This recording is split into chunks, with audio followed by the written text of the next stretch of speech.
Welcome to Motorsport Days live, coming to you from here, Silverstone, where once again you can see loads of exhibitors. In fact, over 150 different exhibitors are in the wing building and in the garages, and over 200 cars can be taken out on track. We're going to bring you all the coverage, but hopefully we'll see you here.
Side by side, who's going to be the bigger man?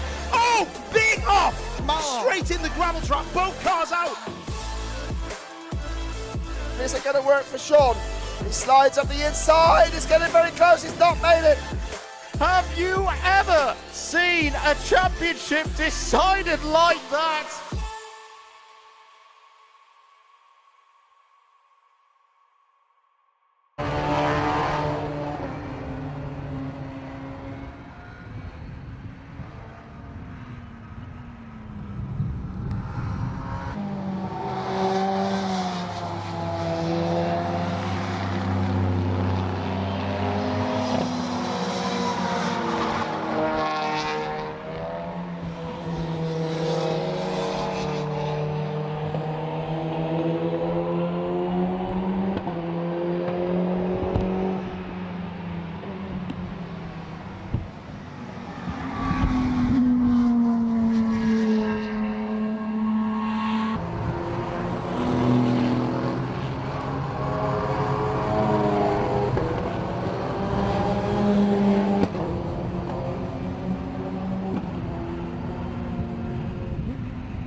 Last few years has really been trying to answer the question of why aren't there women in the sport on a much higher representation than there currently is, and we're here to find out a little bit more from the BWRDC, and to tell us a bit we've got Charlotte Phelps. We'll come to you in a second, Sarah, but first of all, Charlotte, tell us a bit about the BWRDC. So we were founded 60 years ago by Mary Wheeler when she wasn't allowed to join the BRDC as a club to support and develop female racing drivers specifically and help them to grow in the sport.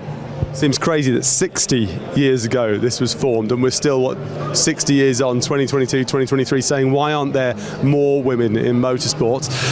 Come to you, Sarah, because you race in motorsport, so it's great to see women are racing in motorsport, and that's not a new story. Women have been racing in motorsport for a long time, but suddenly getting maybe the opportunities that women deserve.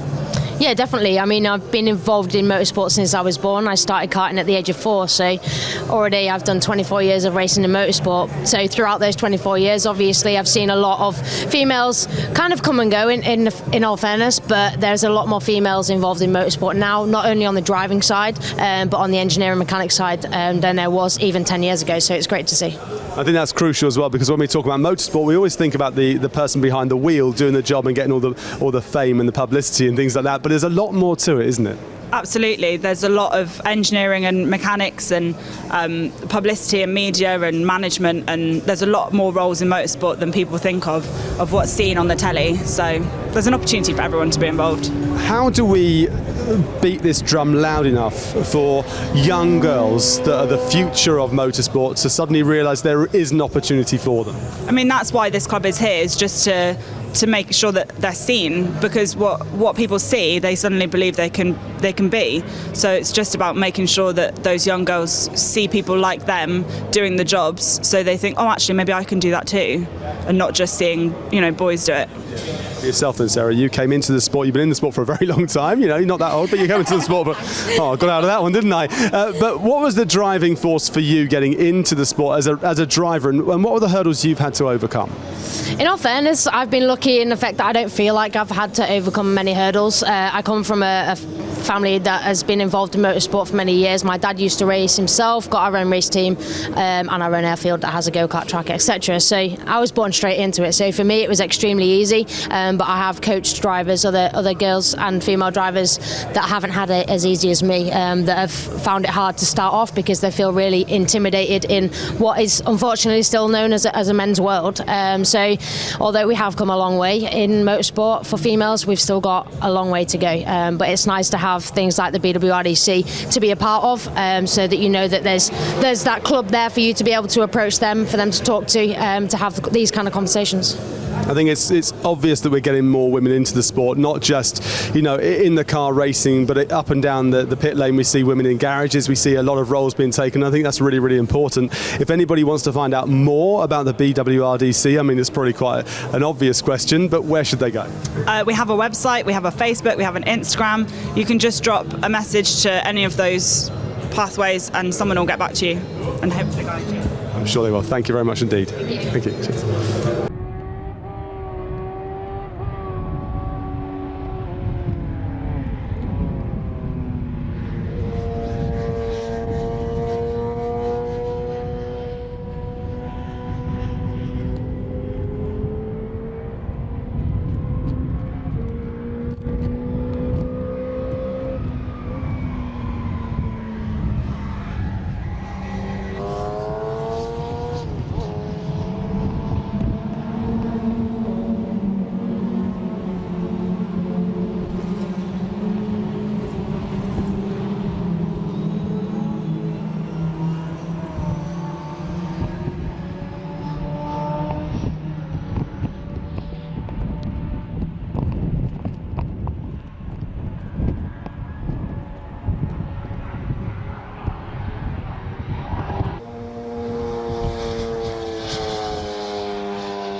Down in the garage here at Silverstone, and I found Claire Headley, the managing director of Britcar. Now, last year we spoke to her about the launch of the British Endurance Championship, so we might as well catch up there to start with. It's been absolutely incredible, hasn't it? Oh, just one of the best years in all our history, so couldn't be prouder of the way that the actual championships run. So yeah, really, really good year.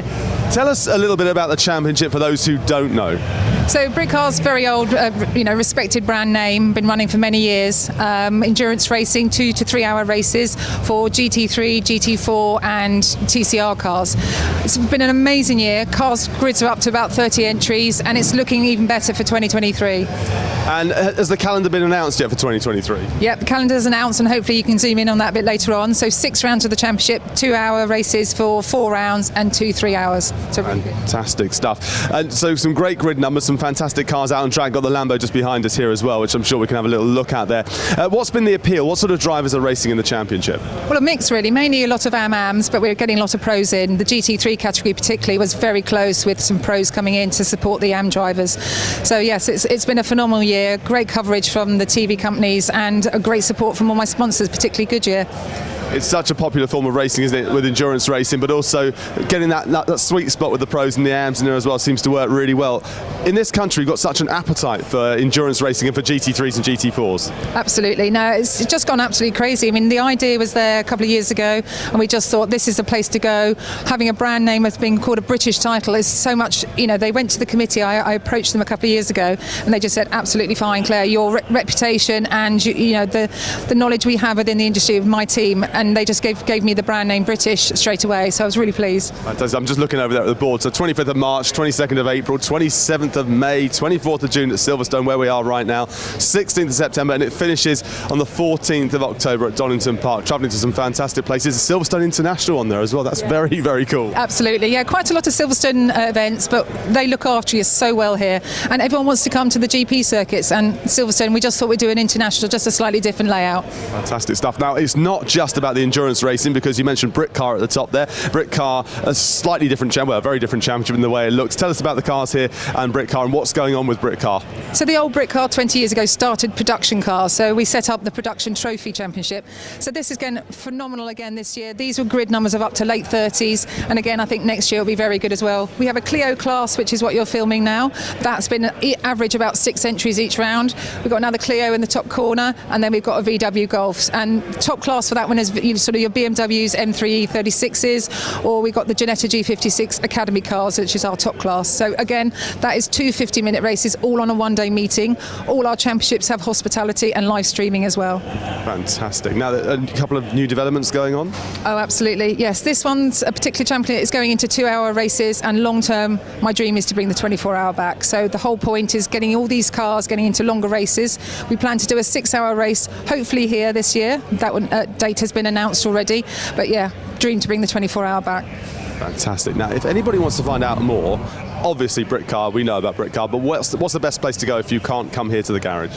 Well, we've got 2 websites. We've got obviously the Britcar Endurance website, but we've also got the British Endurance website. But the other thing we were going to talk about was the new prototype championship that we've set up for 2023. Again, phenomenal interest. We're looking after the Praga category that we already have run this year, but we've been approached by LMP3 cars, we've got Junos, we've got CN cars, we've got Radicals. There's a place for something in Britcar, one of the 3 championships that we run. So do please come and see us in these garages, or just do contact on the website. What's made Britcar as an organisation so successful? Is it the diversity, the range you have?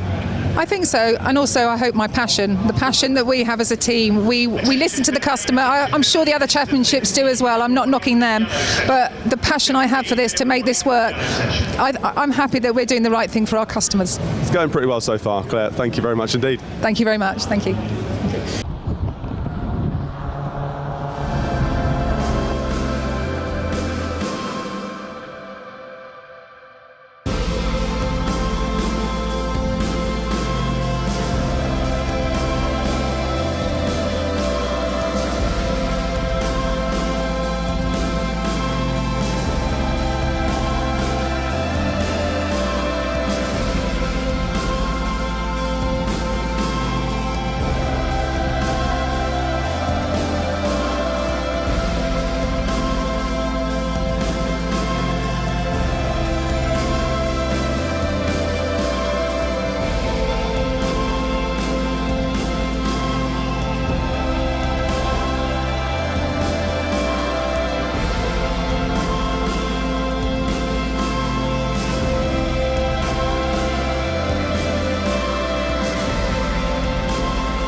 side by side. Who's going to be the bigger man?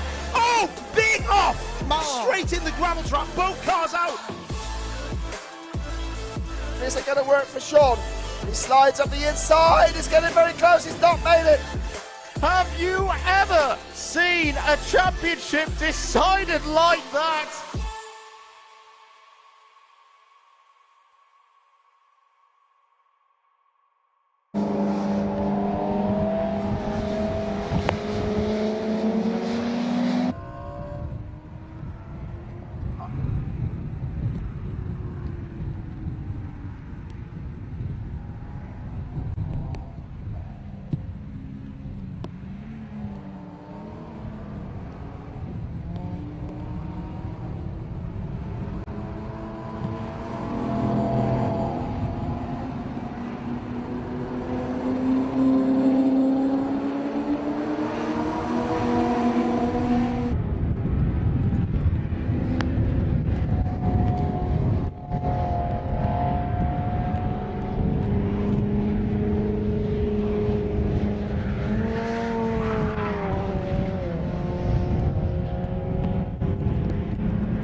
One of the cars that we see in the 750 Motor Club are these behind us, the Cup 200s. And to tell us more, I've got Dave Watson here from Atomic Racing. First of all, Dave, it's great to see you here. Thanks for coming along and chatting to us. Thanks for having me.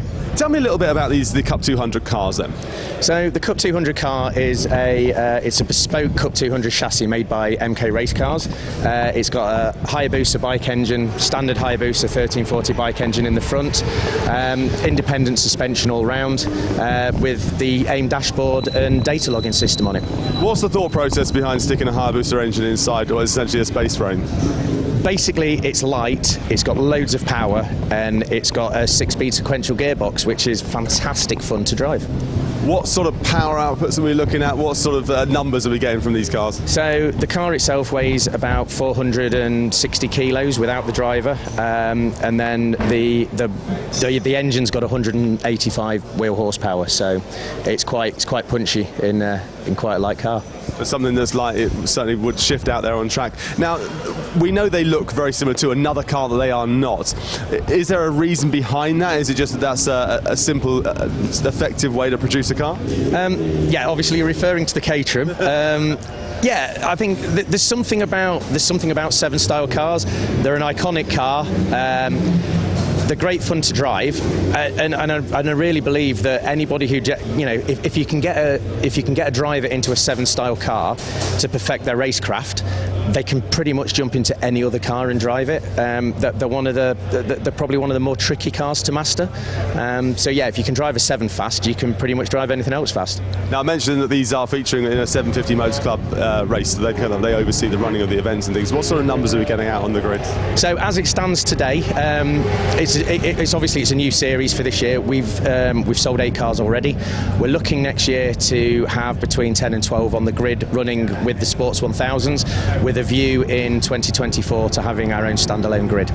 And it's, as I say, the beauty of these cars is it is a strict one-make series, so you can't change anything on the cars. The ECUs are locked, and yeah, there's just nothing to change on them. Which is ideal, because when it comes down to cost, you start going into it knowing what your effectively what your output's going to be, unless you keep stuffing it into a wall. Yeah, absolutely. It's not, the beauty of these is it's not a development series, so it boils down to driver ability, and that is it. Lovely. If anybody wants to find out more about the cars, about the championship, about you guys at Atomic Racing, where can they go? So you can look us up on the web at atomicracing.com, or give us a call at RLM or Atomic Racing or MK Sportscars. Fantastic, Dave. Thank you very much. No problem. Thank you. Cheers.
side by side. Who's going to be the bigger man?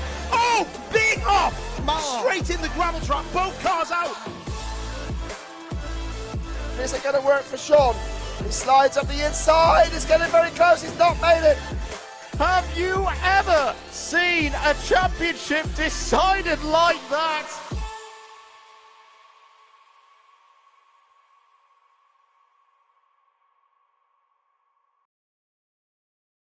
The exhibition hall, there are loads of stands, but down here in the garages is where all the cars are, and people are taking them out on track throughout the course of these 2 days. But what is there for people to see? Well, let's have a quick peer inside as we work our way down the garages. Let's go for a little stroll, shall we? Pretty much every single car club that you can imagine is here with some form of presence, and you can see Mazda MX-5 there. That's the BRSCC MX-5 Championship. They've got a huge presence, the BRSCC, and unsurprisingly so. They have so many different championships that they run, the BRSCC, and they are here, as you can see. Now, also, BRSCC, you've got the BMW here too, but beyond that, they've got the Civics, from the Civic Cup. And then there's the TCR UK cars. These are all run under the stewardship of Stuart Lyons. TCR UK has grown and grown and grown, hasn't it, over the last few years, with Paul O'Neill and Andy McEwen as the commentary pairing running that one. And they've announced some big numbers as well for next year. They've got the same presenter lineup, and they've also had some announcements too about the organisation of the company. Revolution race cars, these look absolutely awesome. It's great to see them as well. It's not all just about racing cars though, because if you want to take your car to a track, you're going to need some sort of trailer, and you can see here that Capture Motorsport brought theirs for us to see. Then in here, well, MSRT have got two of their creations, and outside the back of the pits you can also see, maybe if you peer through, a green and a blue custom Transit. Let's carry on walking down though. Really is so much in the pit lane here under the wing. It's a very long pit lane as well, and it's a weird pit lane because actually if you spin around to the right there, you can't see a single car on track from here because of the elevation of where we are. Anyway, back to the garages. You can see we then move on to the drift cars. Oh yes, if you like going sideways more than straight on, drift cars are for you, and you can see a huge variety of drift cars. Drifting originated back in Japan, over in Japan of course, and so a lot of the best drift cars are still the Japanese cars. And then we move on to this area, which is crammed full of 750 Motor Club championships. There's Mazdas, there's Alfa, if you're a big fan of Alfa. Got the Caterham, the other Mazda here as well. Let's put our head through this garage as we almost get run over. This is the Cup 200 cars, and also just peering further back is the F1000s. Then we move on to Praga, and there's a few different Pragas here as well. Idola Motorsport bringing 2 or 3 from the championship, around 12 cars on the grid this year. And it's looking like a really nice championship in its first ever year. Then we have, let's keep on going a little bit further. There's also exhibitors here as well. You see Quafer here. They have got some of their kit with the sequential gearboxes. Then Britcar. The Britcar Endurance Championship kicked off this year and kicked off to a really, really good response from the crowds. Really, really good racing, great to see. And then there's the Britcar Championships too. So the Britcar Endurance was added to Britcar, as we know, for this year. And they've got a really nice presence in the garages. You can hear cars flying by. You can see the odd roof, can't you, of a car going past. That's nice to see. And then we continue a little bit further on to the very end of our little tour. And let's take a little look inside. Mind your head as you go under here. So you can see it becomes more, I want to say, low cost, affordable racing. We've got the Fords, the KAs and the Fiestas are all here too. So you've got something for everyone. There's motorhomes, there's trailers, there's racing cars. There's a very noisy pit lane, and it is here for you. And if you want to come here on Saturday, you still can. Go to motorsportdays.live for full tickets, and you can check out the website as well for full information on everything that is here at the show.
where it's nice and warm to find all about what's going on with the BRSCC, because there's a lot going on within this amazing organisation that cover off so much in motorsport. And to tell us more, I've got Greg Graham here, the head of Formula Development. Now, I kind of set it up really to set you up to fail. There is a lot going on with the BRSCC, isn't there? There is, yeah. We're quite an innovative organisation, we think.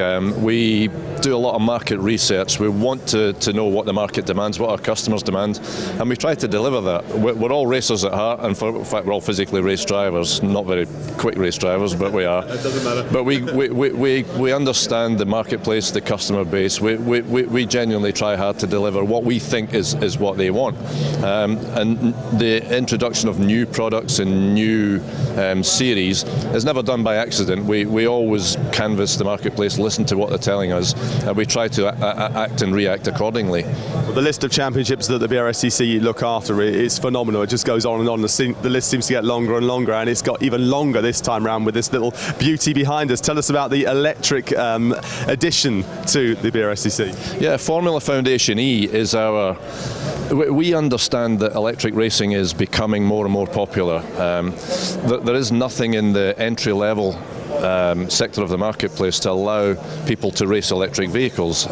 You've got Formula E at the top level, which is a top level electric vehicle race championship. You've got Extreme E, which everybody knows about.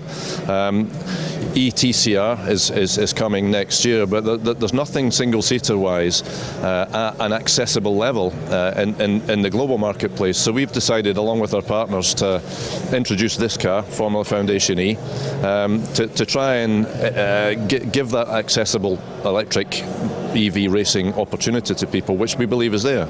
Yeah, I mean, you mentioned a few, didn't you, with Extreme E, with Formula E, with ETCR, with World Rallycross going to be, well, it is fully electric this year as well. Yeah. So the appetite for electric racing is something that I think it's taken a while for people to get their heads around. Well, if it doesn't, it won't sound right because there's no engine, but actually when you see great racing and it's electric, it doesn't actually matter about the sounds, and to see this entry level is fantastic. So talk us through a bit about the car we're looking at. The car itself is a steel space frame chassis. It's been designed from the ground up to be a really simple to maintain and robust race car. It's sophisticated enough to allow people to enjoy the dynamics of the car, but it's got an electric drivetrain, fully electric drivetrain. It's designed around a traditional setup, if you like, where it's rear wheel drive, the power packs behind the driver, amidships, if you like. So it'll drive and does drive like a single seat race car, so the traditional racers will recognise it straight away. However, we've taken it to the extent where it's fully electric, a simple electric system in it. It doesn't make it non-sophisticated, but it's a simple system in it that is going to be robust. It's going to last. It's not going to need specialist equipment. It's not going to need specialist repairs or maintenance. So it really is an accessible point, and I keep using that word, but that's important to us to make it attractive enough and accessible enough, again, that word to the general marketplace. Now, I think it's great to see it here, and I know that next year, 2023, really is the launch pad for this car. So we're going to be seeing it out on track, maybe not racing in anger in 2023? Yeah, well, the goal is to have 6 or 8 cars built by the middle of 2023. Now, at that point, we've got trackated to be able to do demo races. And when I say demo races, the drivers that are going to be in the car will be racing each other, let's make no mistake. But to commercialise it, to take it to the next step, is 2024. That's the target. We can build 1 car a month if the order books justifies that. So by 2024, we hope and expect to have a dozen cars or more on the grid racing each other, in a full championship season. It's absolutely amazing, great stuff. The gap in the market being filled, and it's also great to see if you go from karting up to Formula E, something in between it as well. So very nicely done there, BRSCC. One point I would like to make is the inquiries we're getting, the majority of inquiries we're getting about the electric car are from people that want to drive an electric car. It's not from people that want to swap from a petrol car to an electric car. It's people that have got an aspiration to drive electric cars. They want to be the Formula E World Championship. They've got no aspiration to drive Formula 1. So that's not been a surprise to us, because we hoped that was there, but there is definitely a mindset from a younger audience that they want to drive electric. Not as an option because there's nothing else available, but because that's their aspiration. That's really nice. I think with electric karting, it does get that nice introduction through for young kids coming through, rather than just going to get in a petrol car. You get a new electric one, so it gives you an idea. So we've got this for next year, which is really, really exciting, but go back to ICE because there's another new development on the horizon as well with this lovely TT. Tell us about this. Yeah, the Audi TT, again, listening to the marketplace, looking at what we've got as far as race championships, looking at what's successful, and listening to our customer base. Now, our customer base told us that the little gap in our portfolio for a good value, modern petrol engine race car. So the Audi kind of fits a lot of. It fits the marketplace that it fits into a sector of the marketplace that we don't exploit at the moment. So 2-litre petrol engine, 280 brake horsepower, DSG gearbox or manual gearbox, whether you choose it. But the price point, the fully built car, as it says there, is £15,000, which is excellent value for money, we believe. It's fantastic value for money, and also, as we all know, with Audi TTs, they look spectacular out on track as well. They've just got a nice presence to them as well. So it's great to see this one. And what about interest in the Audi TT for the championship next year? Yeah, the interest is phenomenal. We introduced it on paper, if you like, as a concept 2-3 months ago. The interest started straight away. I think people like the Volkswagen Audi group. They like the 2-litre engine. They like the fact that they can use the manual, the DSG gearbox. And on the back of that, we had the confidence to give it its own championship grid, its own series next year. So we've given it a full 7-meeting series. The dates are going to be announced today or tomorrow. Today, hopefully. And we reckon that by the start of the year, when there'll be 20 cars on the grid. There's so much interest. So yeah, it's proven that we've kind of got this one right, I think. There is a big demand there, and we're going to see a lot of these cars on the grid next year. Well, it's really important, I think, that people like the BRSCC, or organisations like the BRSCC, are continuing to look forward to the next thing, and add on to their current list of championships that you have. So Greg, thank you very much indeed. If people want to find out more though about what you do, I mentioned the website. I think it's probably the best place to go. Yeah, the BRSCC website. Each formula has got its own formula page, so you can go and find out about every single one of our championships. Contact us. There's only 7 or 8 of us working the BRSCC. We're all contactable. We're all enthusiastic racers. Come and speak to us, ask any questions you want, and we'll hopefully see you on one of our grids shortly. Good stuff. Thank you very much indeed. Yeah, so go and check out the BRSCC, and I can vouch they are a very nice bunch, so why not get in touch with them?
Side by side, who's going to be the bigger man? Oh, big off! Straight in the gravel trap, both cars out. Is it going to work for Sean? He slides up the inside, it's getting very close, he's not made it. Have you ever seen a championship decided like that?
Side by side, who's going to be the bigger man?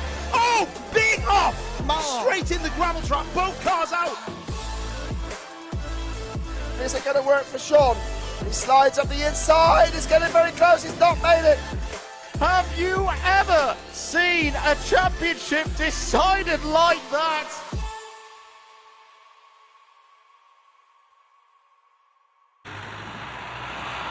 Come back into a garage, but I found a seat for once, which is really nice. And I'm here talking Radical. You can see the word behind me. I mean, what a big name in motorsport Radical is. We caught up with Radical last year to find out what's going on, and we're going to do exactly the same with the championship coordinator from Radical, Nicole van der Volt. So it's great to see you here. It's always one of the nicest looking stands here at the show. Thank you very much. We appreciate that. Obviously, love being at MSD Day, MSD Live. Awesome opportunity to get our customers and cars. Now, so many cars to talk about, so much going on with Radical, 25th anniversary as well coming up. So tell us a little bit about the brand, because it's a brand that's been around for a long time, but a brand that seems to be really growing at the moment. That's true. So obviously 25 years this year, really, really big for us as a huge company, well, huge milestone for a fairly small company. We've sold more cars to date. We're the second largest motorsport race car manufacturer in the world, behind Porsche Motorsport, largest in the UK. So it's huge credit for us. Got lots of awesome cars, lots of awesome championships to race globally.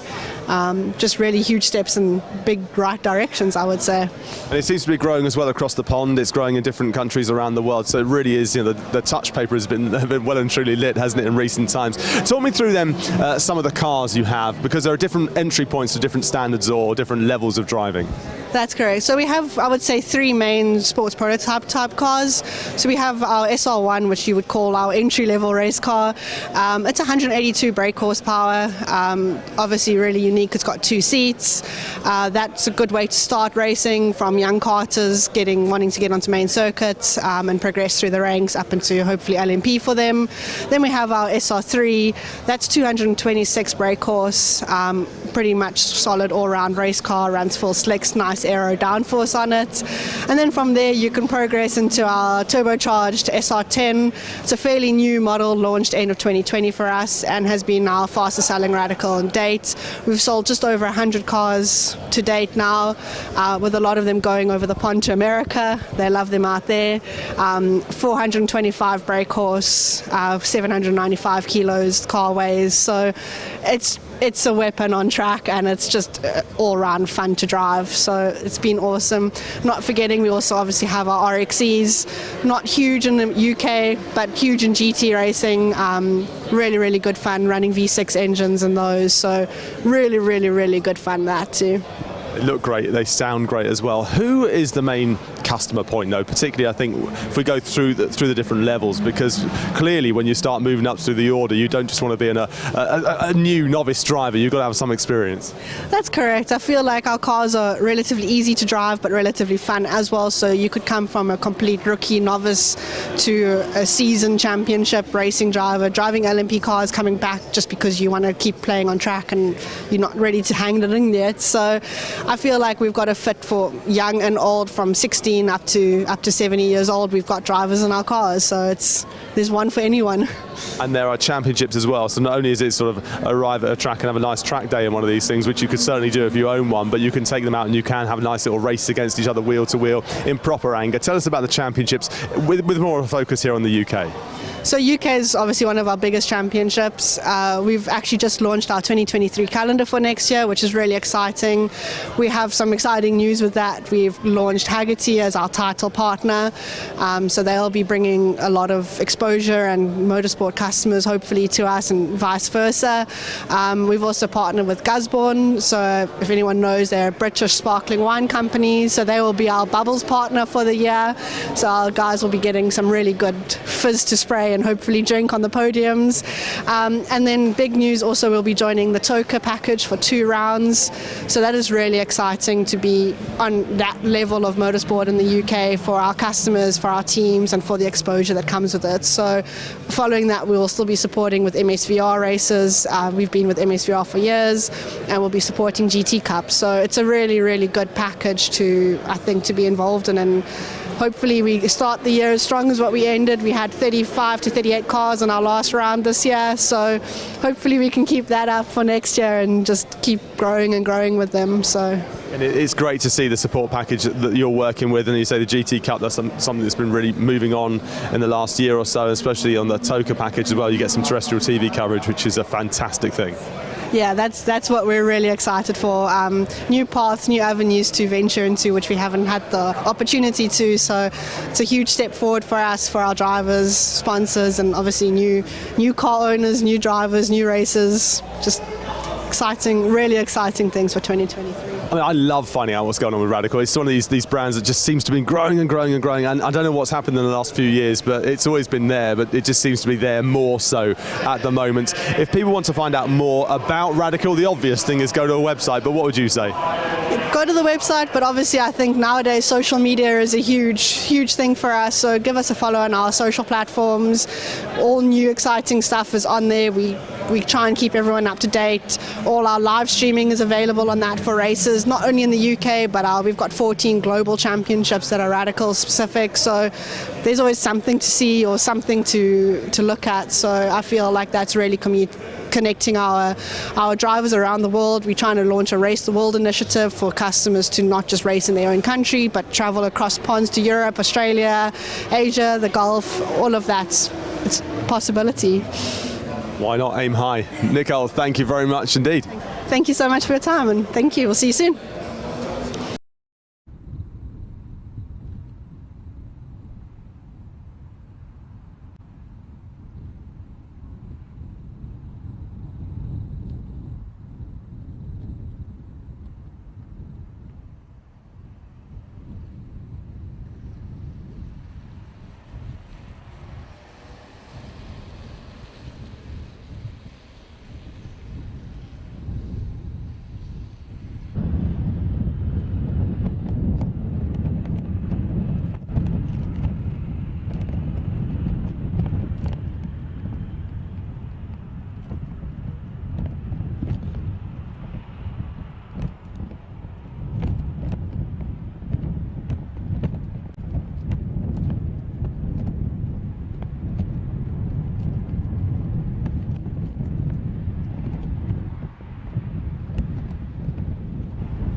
UK has had 5 successful seasons under its belt now. Next year is its 6th year, and to tell us all about it, I've got Stuart Lyons. Great to see you here. Great to see TCR UK having a presence here as well.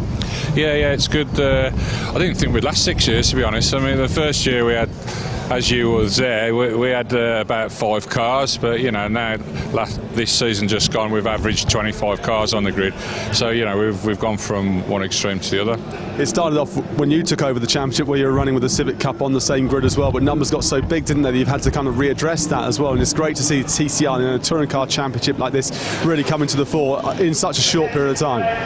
Yeah, it's been a lot of hard work, a lot of sleepless nights. It's been times when we thought, is it going to work? It's well documented that British touring cars is a successful formula in the UK, and to bring another touring car formula into the UK, we had to start from zero.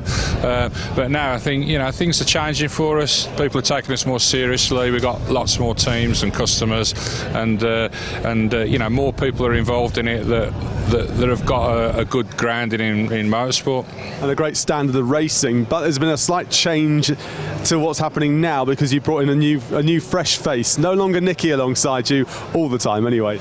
No, I mean, it was always coming that we needed somebody to help us run the championships, and we managed to.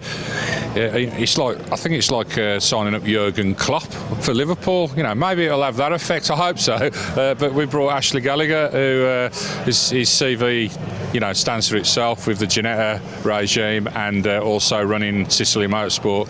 So it's been on the cards to find somebody, but I didn't think it was going to be Ashley. But I think we're lucky that we got him. It's a big name to bring in, Jurgen Klopp. Then, hey, well there you go. If you could just change your accent for us, Ashley. Described as fresh-faced is nice, obviously, which I don't get very often. And big boots to fill there, as Stuart described. But no, I'm really happy to be involved. To be fair, I'm excited to get started. I think what Stuart and Nicky have achieved over the last few years is spectacular, really. To build on what they started with and get to the point they're at now. The potential for TCR UK going forward is massive, so it's something me and Stuart have discussed for a few years, sort of my involvement, and it's great to finally be able to get started now, really, and really try and push it to that next level, really. Hopefully I can add a bit with my contact book and experience. And well, I'll pop down to the garage again. Nice and cold here at Silverstone.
Outside to the cold, and it is a brisk day here today at Silverstone. But to find out all about the 750 Motor Club, I've got a very brave man, James Winstanley, who's been dealing with the cold for a fair bit. But it's great to have you here. It's great to see the vast array of cars that you have with the 750 Motor Club. So first of all, can you give us a bit of an overview, a story of the 750 Motor Club?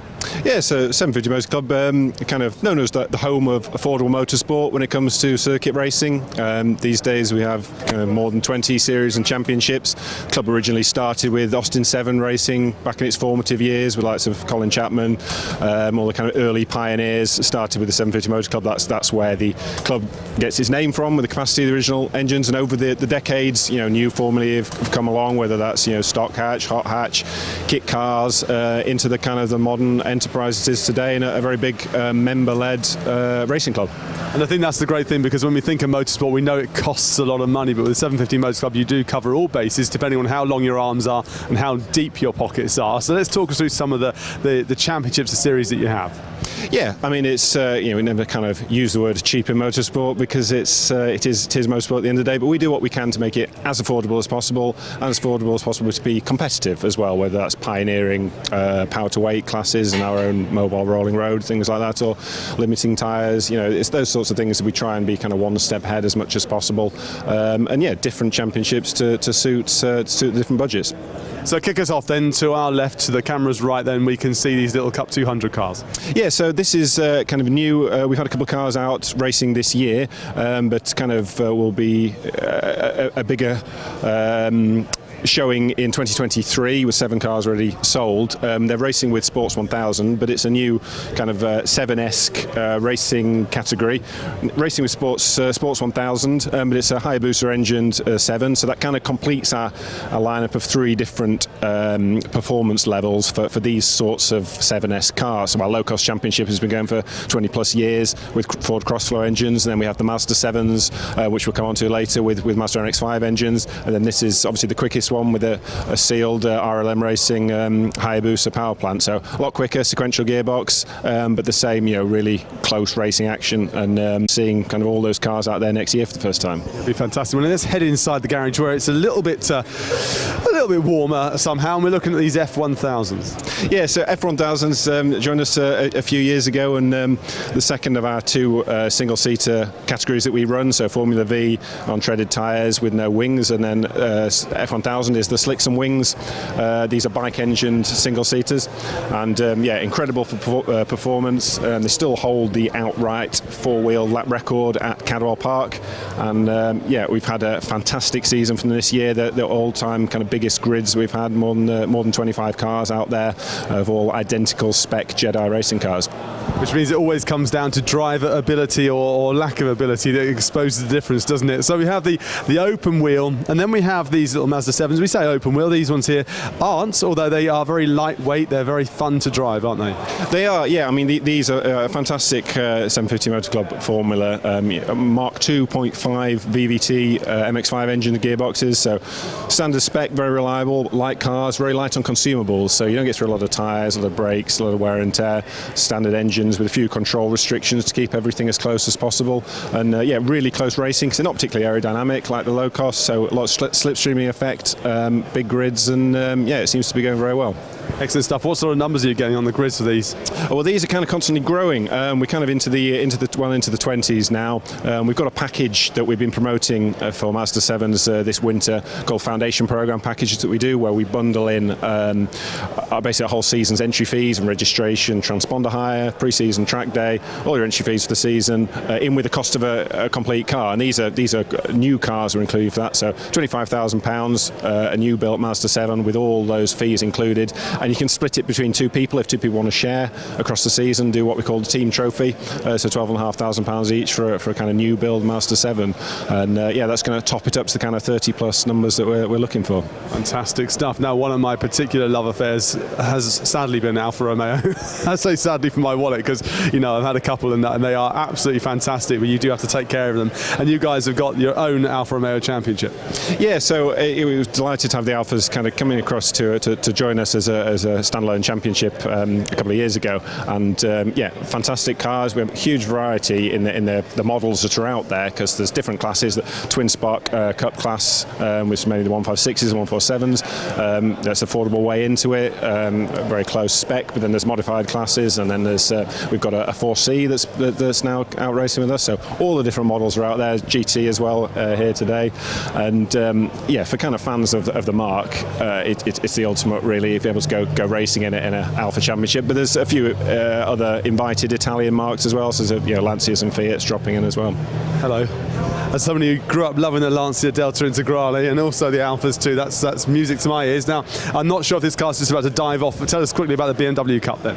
So, BMW Cup is a class within our BMW Car Club Racing Championship, so it's the only championship that's supported by BMW Car Club GB, and the Cup is using E46 325 Ti compacts, so that's kind of the entry-level kind of way in, one-make kind of class within it, but then there's also classes for M cars of two different kind of spec, and then a six-cylinder class. So it's like the Alphas. It's a one marque championship, but huge variety out there. And obviously BMW is very, very popular. I believe the most popular manufacturer in club level motorsport. And fantastic big grids for that. 30 plus cars, and some great racing, and to suit all kind of budgets of BMW racing enthusiasts. Yeah, the appeal, obviously, with the BMWs, you can catch up with the components quite easily if you need to, and they're quite readily available. Let's have a look then at the dismantled car in front of us. I say dismantled, it's only the front end that's been revealed there, so you can see the inner workings where the driver's feet are. But tell us what we're looking at here.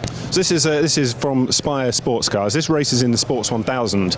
It used to be originally known as RGB in its early years, which was a road-going bike engine. So they're standard 1 litre bike engines. They run on treaded tyres. There's no wings, but there is obviously some aerodynamic development. So these are about as quick as you can go for the money. So second-hand cars are kind of mid-teens, new ones are kind of 30 something, but they are BTCC pace for that kind of money, and they run 2 maximum 3 kind of sets a year, limited tyres, and incredibly quick cars, incredible performance for the money, and a fantastic championship for Sports 1000. They're low slung and they look absolutely fantastic as well. And just over your shoulder to the right hand side here as well, Type R, everyone knows about Type R. What a fantastically fast car they are. Front wheel drive, they are brilliant to drive. They really stick to the track. Yeah, Type R trophy. I mean, it's had a fantastic year this year. All EP3 generation Honda Civic Type Rs, very closely regulated with spec of control parts, and the championship went down to literally 1 point at the end of the year. And big numbers for this. An affordable way into kind of front wheel drive hot hatch racing, really close racing, and the cars just keep on giving. I mean, anything with a K20 engine is it's almost kind of made for track days and motorsport, and these are kind of the pinnacle of kind of affordability for front wheel drive hot hatch racing with us. I used to love mine. I used to drive one down the country lanes exactly, very carefully, of course. I never used to go crazy, but it was brilliant. And then we move on to the more recognisable Mazdas here, as opposed to the ones we saw before, the MX-5. Yeah, so the Mark 1 MX-5 Championship, 5 Club that we run. So that's been going for a number of years now, and it's incredibly close racing. Again, these run on kind of a more road spec tyre, so very low consumable cost, very reliable cars. All the niggles are all ironed out many years ago, and these produce some of the closest racing within 750 Motor Club, and really great value for money to get involved with. There's plenty of cars out there second hand. There's some great teams to support, and it is a fantastic way into rear wheel drive sports car racing. It's also very hard to overtake in these cars, isn't it? I've watched so many times the MX-5s out on track, and they just draft each other the whole time because the the racing is so close, and they really try to get the advantage for having to be right on the back end of each other. So it's thrilling racing, and it's really worth checking out the MX-5s. What else do we have in here then? Another BMW and then a bit of a Toyota as well. Yeah, so the BMW here, so that's from our BMW 116 trophy. So that is an endurance race formula, 90 minutes for 1, 2 or 3 drivers. So there's 2 mandatory pit stops.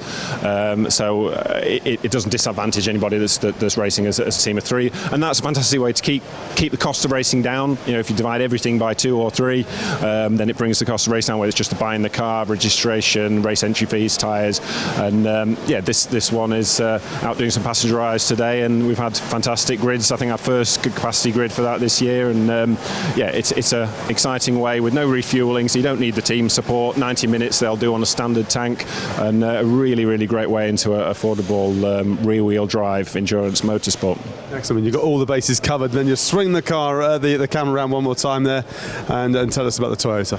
So yeah, Toyota MR2. This is a Mark III or Roadster model. MR2 Championship has been going for 15 years, I think it is now. And like the MX-5s, it is a fantastic way into rear-wheel drive, club-level motorsport. Really low on consumable cost. Great value cars. All the parts are out there as spares. If you prefer the mid-engined rear-wheel drive, I suppose the MX-5 front-engine rear-wheel drive, just as we said before, incredibly close racing, huge grids, and it's kind of one of those formulas that just keeps on giving year after year. Yeah. The 750 Motors Club has got all the bases covered, I think it's fair to say. I mean, this is just some of what you guys do. Can you kind of give us more of an overview if anybody wants to find out more, if they're looking for next season or they just want to start dipping their toe in? Yeah, so I mean, one thing I was going to get across, always just feel free to pick up the phone, give us a call. There's no such thing as a daft question when getting into motorsport. It seems like there's a lot to take in, but there isn't really a huge amount to do once you've got your license and your kit. It might seem like there's a huge array of kind of cars out there, but we can guide you through, whether that's budget dependent, whether you like the idea of racing hot hatchbacks or kit cars, or you want to kind of pursue the single seater kind of avenue. We will talk you through everything. Come along to exhibitions in the off season. Keep an eye on our website. There's various others that we do over winter, and if you're thinking more long term, come along to a club level race meeting. It's not like the kind of higher profile race meetings. The paddocks are open, you can come in, speak to us as a team, speak to the drivers. Drivers are always willing to and excited to talk about their own racing. They want to bring more people in, and obviously have a day out, see the racing as well, and just come and talk, and it's amazing how quickly you can get all those questions answered, and get yourself on the grid within a matter of months, really. Well, there you go. James, thank you very much indeed. No problem at all, thank you. Well, the word from the horse's mouth. I should stop calling people horses, it's just rude, isn't it? But James, thank you very much there. If you want to find out more, if you cannot get down to this event here at Silverstone, then you can check out the website, as James just says. But if you are thinking about coming here, you can still get tickets for Saturday, and the best place to find out more details on that is go to motorsportdays.live.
Last few years has really been trying to answer the question of why aren't there women in the sport on a much higher representation than there currently is. And we're here to find out a little bit more from the BWRDC. And to tell us a bit, we've got Charlotte Phelps. We'll come to you in a second, Sarah, but first of all, Charlotte, tell us a bit about the BWRDC. So we were founded 60 years ago by Mary Wheeler when she wasn't allowed to join the BRDC as a club to support and develop female racing drivers specifically and help them to grow in the sport. Seems crazy that 60 years ago this was formed and we're still, 60 years on, 2022, 2023, saying why aren't there more women in motorsport? Come to you, Sarah, because you race in motorsport, so it's great to see women are racing in motorsport, and that's not a new story. Women have been racing in motorsport for a long time, but suddenly getting maybe the opportunities that women deserve. Yeah, definitely. I mean, I've been involved in motorsport since I was born. I started karting at the age of 4, so already I've done 24 years of racing in motorsport. So throughout those 24 years, obviously, I've seen a lot of females kind of come and go in all fairness, but there's a lot more females involved in motorsport now, not only on the driving side, but on the engineering mechanic side than there was even 10 years ago, so it's great to see.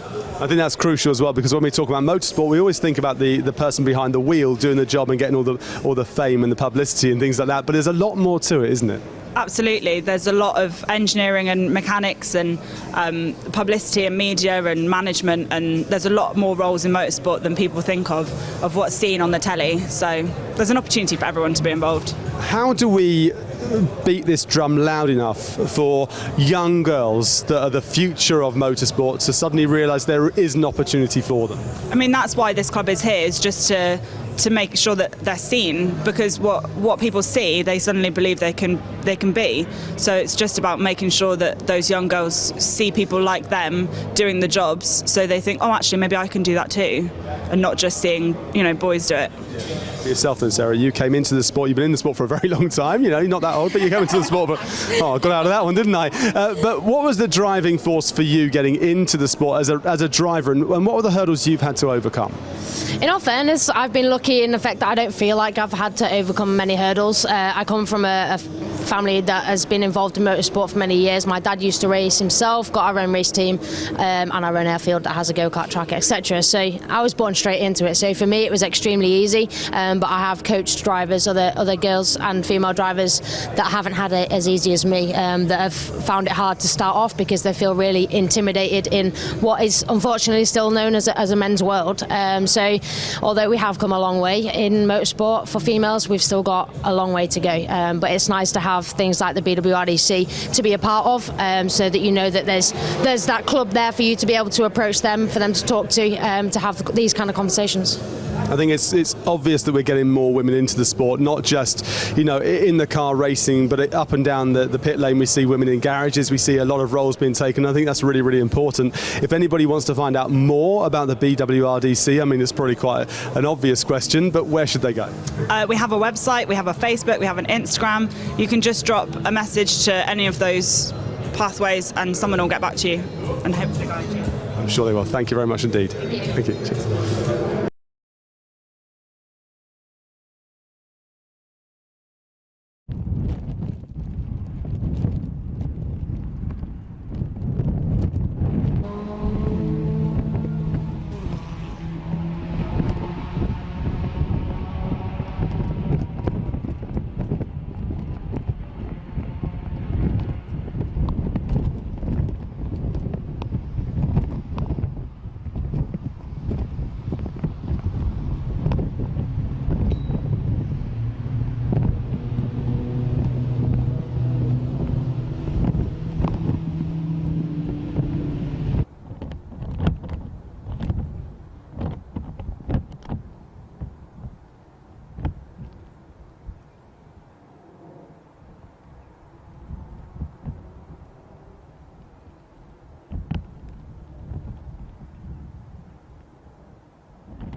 side by side. Who's going to be the bigger man? Oh, big off! Straight in the gravel trap. Both cars out. This isn't going to work for Sean. He slides up the inside. It's getting very close. He's not made it. Have you ever seen a championship decided like that?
And another person to talk to this time is Oliver Hume from Le Mans Coupes, the director of Le Mans Coupes. It's great to see you here as somebody who loves these sorts of cars, the more historic form of motoring. Then these are really ticking many boxes because they're not historic in any way.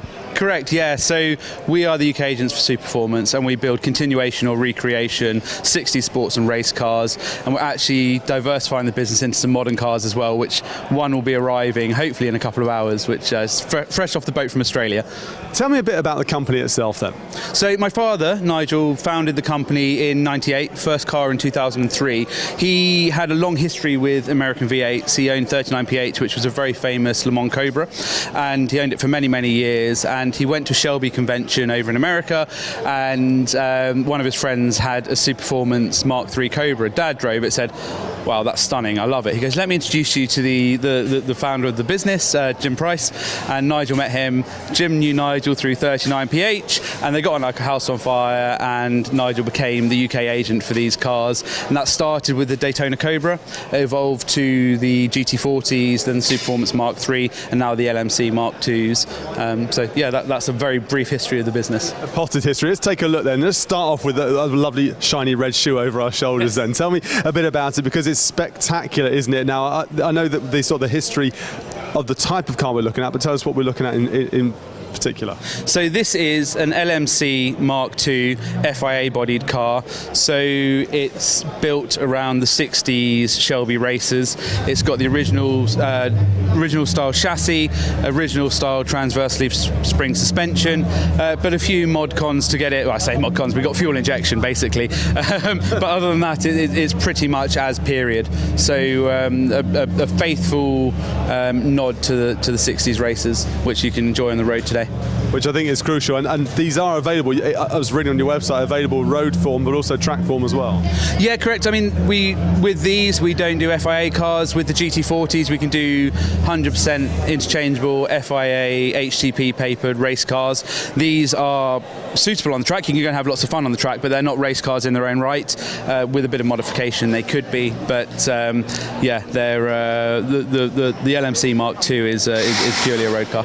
Absolutely stunning. Let's move on then to the GT40 continuation here, because I mean this is getting a lot of attention. They're both getting a lot of attention, but I'd imagine the GT40 gets a bit more. Yeah, I think the GT40 is such an iconic car.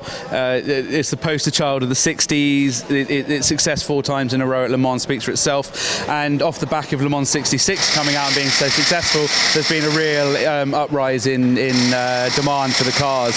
But I think the joy of them is, with the world going very digital, everything done for you, computerized, it's a real throwback to engaging driving, and that seems to be what people like. So it's just a real throwback to 60s.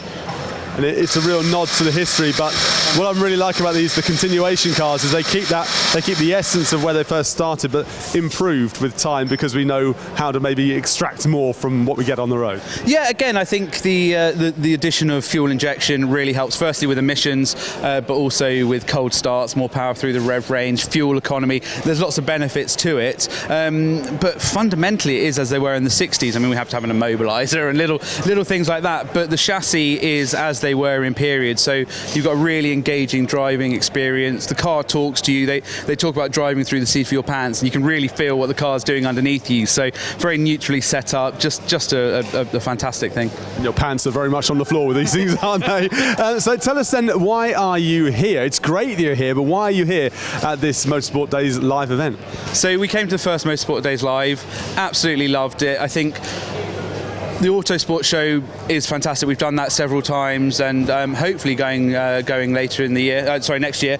But what I really like about this is it's a moving motor show, so we can get clients or potential clients along, and they can either take their car on track and have some fun, or get a real feel for what these cars were about in period. So going out onto Silverstone circuit in a GT40, either as a passenger or as a driver, really gives them a sense of what the car's about. And as a sales vehicle, it really helps, because they get get to understand the essence of the cars without worrying about traffic, without worrying about speed limits. Just go out, have some fun, and feel what the cars can do. Sounds good to me. I'll take one. Now, on your website, I know you have got you have some for sale, and if you want to buy one, it's the way to go. So, if anybody wants to find out more, yeah, contact us at LeMansCoupes.com is our website, and yeah, we can talk you through. The cars are very customisable, so they're all factory built over in South Africa. Yeah, and we talk you through it. You come and have a test drive, and we show you what we're all about. And then, as I say, we've got 2 new cars launching today. Will be the first dynamic debut of the Spartan, which is, as I say, fresh off the boat this morning from Australia. We were hoping it'd be here a little bit earlier, but it's here. And then we've got a single-seater race car as well, another Australian car, the Hyper Racer, which again will be available for tests. So yeah, so contact us, inquire away, and we're happy to help in any way we can. I've seen images of the Spartan, and I cannot wait to see it in the flesh. Thank you very much indeed. Thank you very much. Appreciate your time. Thank you. Well, there you go.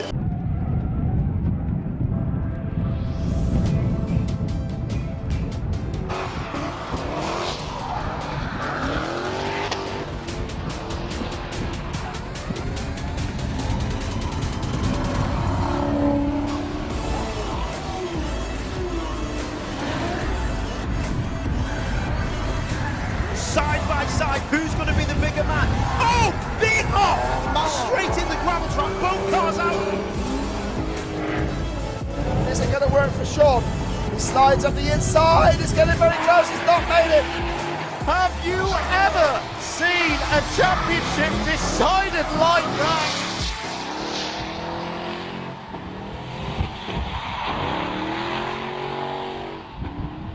The garage again, nice and cold here at Silverstone to find out more about some of the championships, and this one has caught my eye, the Carbonate Toyota's Coupe Cup. And to tell me all about it, I've got the championship coordinator here, John Winter. So John, it is cold in this garage, but we're getting warmed by all the cars around it. Tell us a little bit about the Coupe Cup and the cars. It's a low-cost racing formula that people can come into. They're strong cars, low budgets. It's an entry-level grade series. We get people coming in from all sorts, people coming out of karting, some people that have done C1s and Enduro car and stuff like that. Other people are just older people that want to go racing for fun.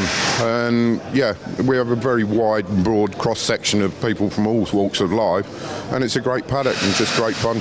Good bunch of people.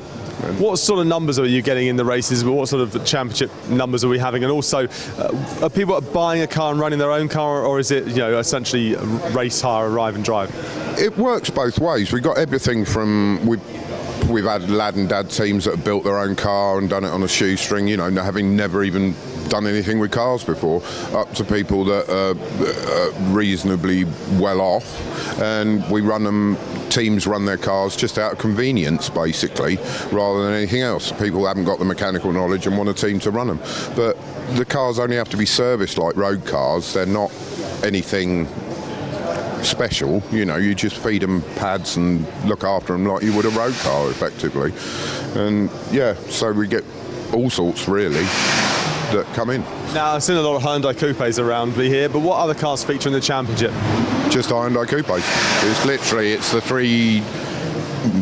It's difficult to explain because there's basically 2 generations of cars, but 5 different model designations. So you've got the basic earlier cars, which are like this silver one here, all the way up to the latest one, which is the S3, which is the last of the coupes they produced. So we're now, every Hyundai coupe ever produced is now legal for the series, providing it's a 2-litre. And that's it. It's a simple one-make series that hopefully everybody can enjoy and not spend too much money doing. Years ago I owned an S3, and it was a very nice car to drive around as well. So tell me a bit more about the championship then. So if people want to find out more, where can they go? And as I can see, there's a nice screen here as well with some coverage, so you get a bit of streaming going as well. Yeah, we have some live streams at some meetings. Obviously, being a budget series, the live stream costs money, so we don't have it every round because I want to keep costs down for competitors. It's as simple as that. So yeah, that's the live streaming element of it. We roughly have half our meetings covered, I'd say. Well, I've forgotten your other question. No, it's about where people can find out more, but we'll come to that in just a few seconds' time. So the appeal, when we come to this sort of low-cost inverted commas thing, because motorsport, as we all know, costs more than sitting at home watching it. But what sort of price point are we looking at with the championship for a season, and how many race meetings? If you did it economically, transported the car yourself, looked after yourself, this, that and the other, you could probably buy a car and do a season on 10 grand.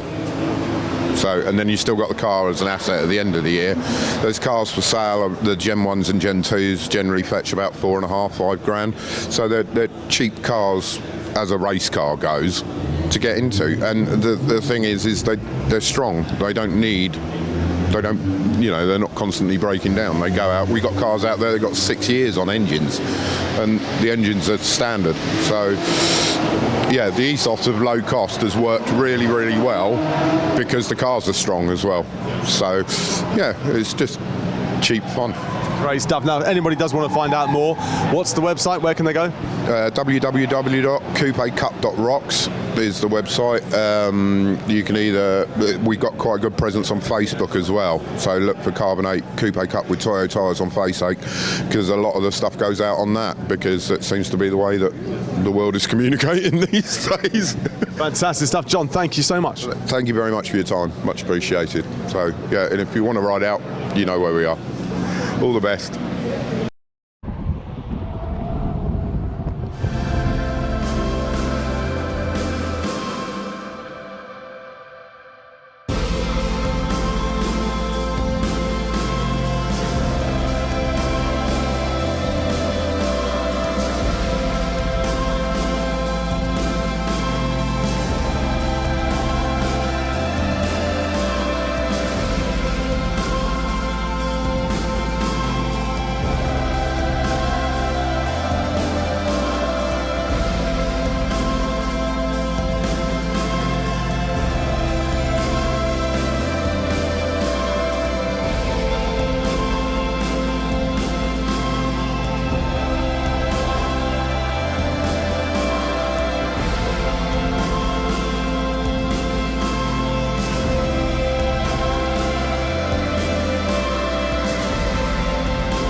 I was like, I'm trying to take pictures of both.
Side, who's going to be the bigger man?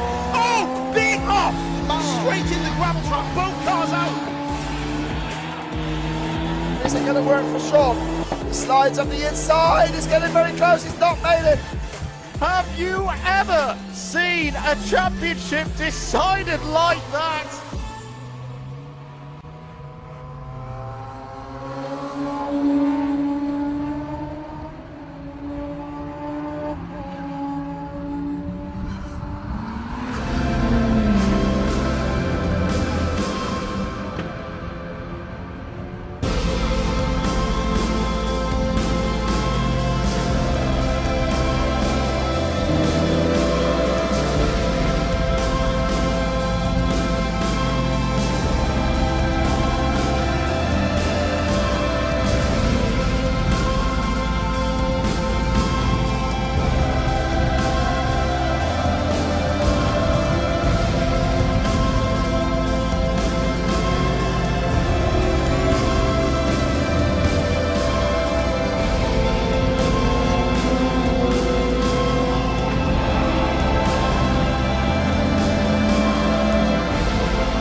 Who's going to be the bigger man?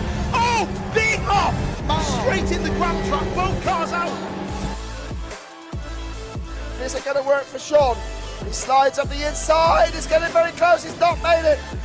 Have you ever seen a championship decided like that?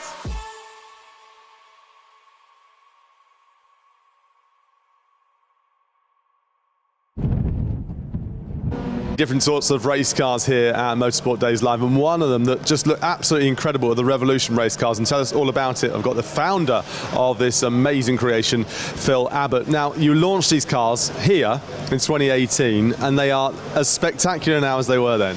And yeah, it's been really good here. 2018 was a nice launch, but this has been our best year ever for sales and interest.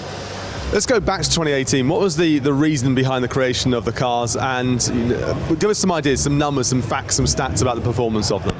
Well, obviously, I'd had 25 years in Radical, and I was looking for the next level. And this is a carbon tub, so the safety is really important.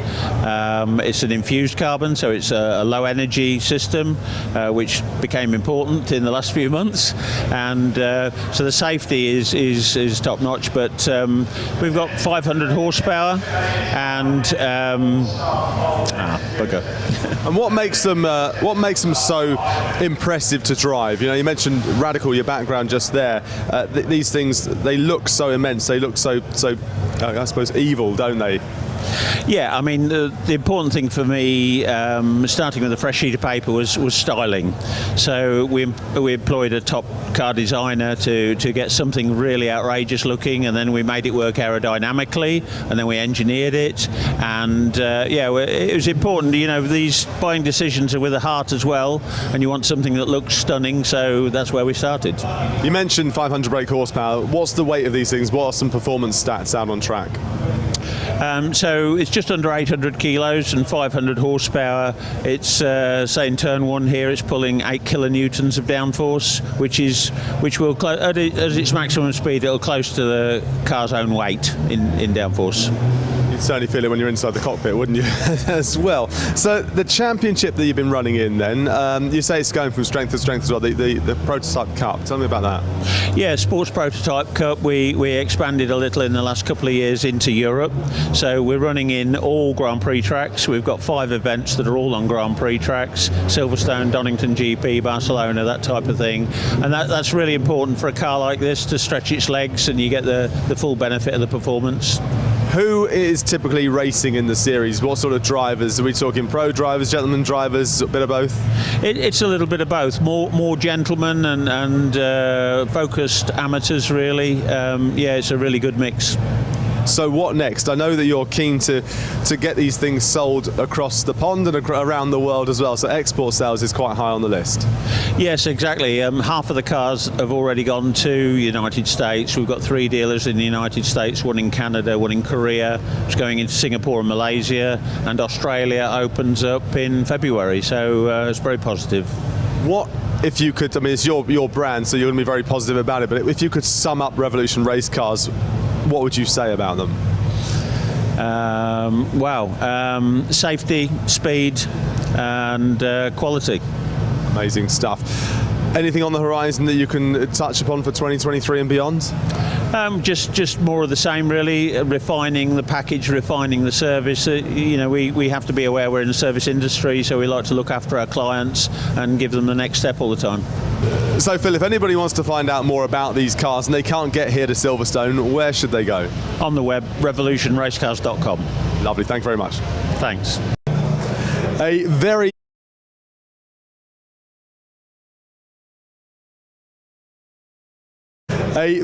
familiar face when it comes to motorsport is Stuart Lyons, and he is here to talk all about the Miltech Civic Cup. Now, Stuart, it's great to see you here. We've been chatting about all the different forms of motorsport that you've been a part of in your illustrious career, and over your shoulder you've got the Civic Cup. These cars have been around for quite some time. Yeah, we bought the Civic Cup 3 years ago, and we've built it up alongside our TCR Championship. And what was happening was we were having phone calls from competitors saying, "Oh, I'd like to drive with you." And at that time, we owned the Volkswagen Racing Cup, and we had the VAG Trophy as well. And there always seemed to be the budget wasn't the right budget. It was people didn't have enough money. So I decided to buy the Civic Cup, and we've developed it. And it's a great entry-level club budget racing, but very competitive. And the amount of people that could potentially do it are quite large. So that's I don't like turning people down, saying, "Oh, it's this much. I'm really sorry," but this ticks a lot more boxes for that kind of racing. Who is it appealing to? Who wants to ideally step into one of these Civics? Well, anyone that's coming out of karting when they're 16. The budget generally 25-30 grand for a season, which is okay, and that's if you're arriving and driving. But anybody from karting or anybody that's starting up in motorsport that wants to find out what it's all about, it's a good place to be. It's a great stepping stone as well, a way of getting into TCR, which I know you're heavily involved with. If you keep your minds on these Civics then, tell us a little bit about the cars. Yeah, I mean, it's a one-make series. I mean, when we took it on, the regulations were a bit, they weren't perfect by any stretch of the imagination, but if you've seen the racing from this year just gone, I mean, everything's come down to tenths and hundredths now, and we've made the championship meetings. Yeah, I think we're looking at seven weekends, and it's looking like there's going to be 21 races. We haven't exactly said the exact amount, but it's going to be on the 3-day format. It's going to be supporting TCR UK, and it's going to be alongside stuff like Fiesta Juniors and I think Mazdas. I'm not sure of the total package yet, but this is important to us because we need drivers to progress from here into a TCR car, and if we've got our own championship, we can nurture them. So. Yeah, it's nice. The Stuart Lyons empire can continue to grow, can't it? You get the younger drivers coming in; they can see a progression the way through TCR UK, and then move on. Who knows to where? Yeah, and everybody wants progression. There's always somebody that thinks I want to be a professional racing driver, but TCR offers that. But you got to start somewhere. I mean, I've got a son in karting. He races in Honda Cadet. He's 11 this year. When he's 14, he's most probably going to be in Fiesta Juniors, and then when he's 16 he needs to come in a Civic. I'm not going to just chuck him in an expensive car. He needs to learn his trade on the track, but by the time he gets to 16 he'll have been racing for 11 years, so he should know something. So. You'd hope so, wouldn't you, especially with you as old man as well. Now, if anybody wants to find out more about the Civic Cup, where can they go? Yeah, we've got the Civic Cup website, we've got our media guy Phil Kinch. You can email him. All the details are on the Civic Cup official website, and also, as previously documented today, we've got Ash Gallagher, who's now championship manager for Civic as well, and he's going to be looking at ways to improve things for that championship. Great stuff, Stuart. Thank you very much. Thank you. Well, if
side. Who's going to be the bigger man? Oh, big off! Straight in the gravel trap. Both cars out. This ain't going to work for Sean. He slides up the inside. It's getting very close. He's not made it. Have you ever seen a championship decided like that?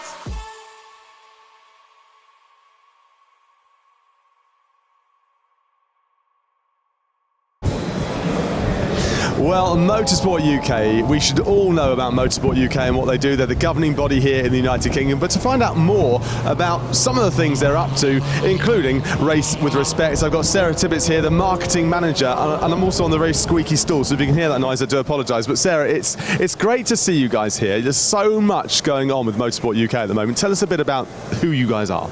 Yeah, so for anyone that doesn't know, we are the national governing body for all four-wheel motorsport in the United Kingdom. So that is everything from an auto test in your local supermarket car park up to organising the sporting side of the British Grand Prix. So we represent around 60,000 competitors, 10,000 volunteer marshals and 4,000 officials. Which is quite a lot, isn't it? Big numbers there, big numbers, and a lot of responsibility on your shoulders too. And it also deals with regulation, and I know you have to sometimes come down heavy on certain people, but you are fully here to regulate the sport, and there's lots of things that go with that. If anybody doesn't know about Motorsport UK, and they're in this business, well, they should do, but what's the best place for them to go? Where can they go to find out more? So if you head to our website, which is www.motorsportuk.org, you can find out all about us, everything we do, and the 13 different disciplines we do represent. Fantastic. Now, let's get straight on to some form of racing and motorsport itself. You've got this beautiful Mini here to your right-hand side, to the left-hand side of the camera just there, with street car written on it. Now, there's a lot of different motorsports we can do out there that are fairly cheap using our own cars, but they're quite complicated to know which one to do, but street car does simplify it. Yeah, so street car is our new campaign, which is all about motorsport you can do in your bog standard road car, no equipment needed, no modifications needed. So if you've got a second car at home, get out there and use it. You can do an auto test, an auto solo. There's various types of navigational rallies, which are a lot of fun. There's touring assemblies, that is a family activity. You can pop the kids in the back, get out there. One of you driving, one of you navigating, and then there's a trial section, which if you've got an old Land Rover or a Freelander sitting at home, you can get out there and do some nice easy cross country and get it out and getting a bit muddy. How important is it that motorsport is made completely accessible to everybody, no matter what the depth of their pocket and the length of their arms? It's really important, and it's so much fun, and a lot of people just don't realise that it's this accessible and it's out there. There are 720 motor clubs across the country, so the chances are someone's got one right on their doorstep and they're totally oblivious to it. It's almost like a secret world of club motorsport, which is why we've got this streetcar campaign now to try and open up that secret world, because it is motorsport's best kept secret. Yeah, it sounds like it. So Motorsport UK, you've mentioned the website. Is streetcar mentioned on there, right? There's a link to the streetcar on our webpage, but if not, if anyone is here at the show today, we can come and talk to you about it here, and we've got loads of flyers and assets available. Fantastic stuff. Now, one thing that's really, really important, I think, as we move from 2022 into 2023 is to start being nicer to each other, treat each other with respect. We know in football they're trying to have these initiatives. It seems to be the same in motorsport as well. Tell me a little bit about Race with Respect. Yeah, so Race with Respect started out initially in 2015 as Race and Respect, which was a campaign purely in the junior racing categories and karting to kind of call out bad behaviour. We've relaunched it earlier this year now to encompass all of our disciplines of motorsport, and it involves everybody. So, if you're a competitor, if you're an official, if you're in a marshal, by competing at any kind of Motorsport UK event, you are bound by our respect code, and therefore, you should be treating people with respect just to make the sport more welcoming for everybody. It's such a shame that we have to have these initiatives, isn't it? I mean, come on, just treat people with respect. It's simple, but we have it, and I think it's important that we do have it. And once again, the same old question for you, but if people want to find out more about what's going on with Race with Respect, where do they go? Yes, if you head to our website again, there's a section called The Sport, and there's loads of assets on there, all about Race with Respect. So whether you're a competitor or a club, there's assets on there, and you can learn about the reporting procedures, just getting people to call out bad behaviour in the paddock. Maybe it's just banter, maybe it's more, there's a lot more information online, but yeah. Fantastic. It is such an all-encompassing area that you have to work in with Motorsport UK. It's sometimes fairly challenging, I imagine, too.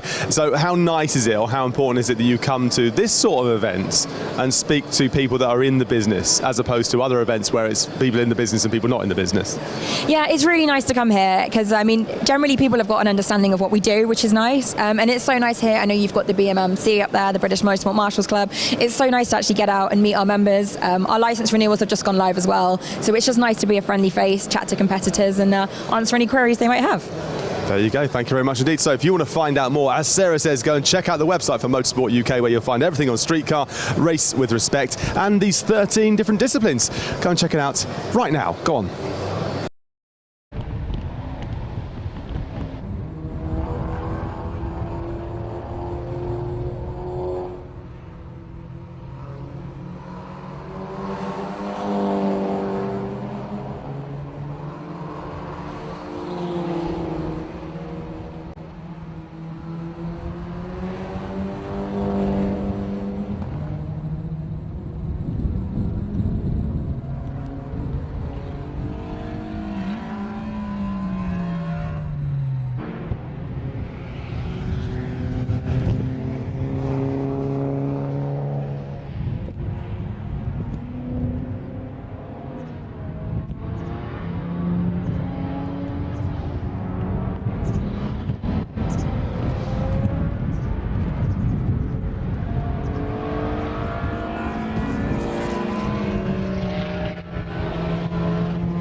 Down in the garage here at Silverstone, and I found Claire Headley, the managing director of Britcar. Now, last year we spoke to her about the launch of the British Endurance Championship, so we might as well catch up there to start with. It's been absolutely incredible, hasn't it? Oh, just one of the best years in all our history. A little bit about the championship for those who don't know.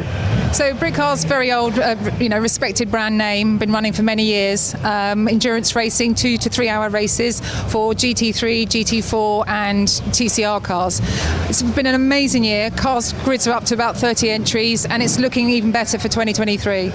And has the calendar been announced yet for 2023? Yep, the calendar's announced, and hopefully you can zoom in on that a bit later on. So 6 rounds of the championship, 2 hour races for 4 rounds and 2 3 hours. So really fantastic stuff. And so some great grid numbers, some fantastic cars out on track. Got the Lambo just behind us here as well, which I'm sure we can have a little look at there.